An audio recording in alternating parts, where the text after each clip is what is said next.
नमस्कार, मैं doctor Shailendra Goyal, sexologist and मूत्र रोग विशेषज्ञ। आज मैं बात कर रहा हूँ सांडे के तेल पे।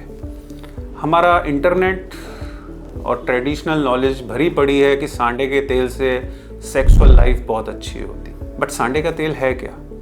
कुछ लोग आयुर्वेद में बनाते हैं कि बहुत सारी जड़ी बूटियों से सांडे का तेल बनता है, और कुछ कहते हैं कि ये मॉनिटर स्नेक वाली जो लिजर्ड होती है, जो छिपकली एक तरीके की होती है जिसको हम मॉनिटर स्नेक कहते हैं, उसकी बॉडी से बनता है। मॉनिटर स्नेक बैन है और एंडेंजर्ड स्पेशीज में आता है, तो यदि किसी के पास वो मिल जाता है तो आप लॉ के दूसरे साइड पे पढ़ सकते हैं। That is band and should not be available और यूज्ड।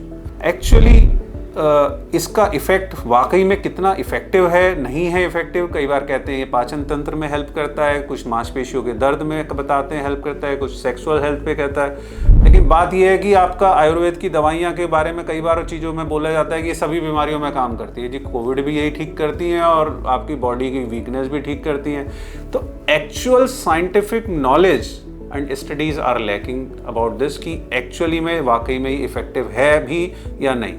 लेकिन कई बार हमारा माइंड एक सेट हो जाता है कि हमें पता है कि यार इस चीज़ से हमें फ़ायदा होता है, और जब हम उस चीज़ को यूज़ करते हैं तो हमें उससे फ़ायदा मिलता है, तो हम उसको इफ़ेक्टिव मान लेते हैं। तो हमारे साइंस में, मेडिकल साइंस में कहते हैं इसको प्लेसबो इफ़ेक्ट, कि हमें पता है कि हम डॉक्टर के पास गए हैं और डॉक्टर हमें जो भी दवाई देगा वो ठीक होगा और उससे हम ठीक हो जाएंगे। तो कई बार तो पेशेंट्स बोलते हैं कि हम डॉक्टर से मिलने से ज़्यादा ठीक हो गए, अभी तो उसने दवाई खाई भी नहीं है। तो ये जो इफ़ेक्ट होता है कॉन्फिडेंस का, ये कहीं ना कहीं ये सांडे के तेल पे भी होता है।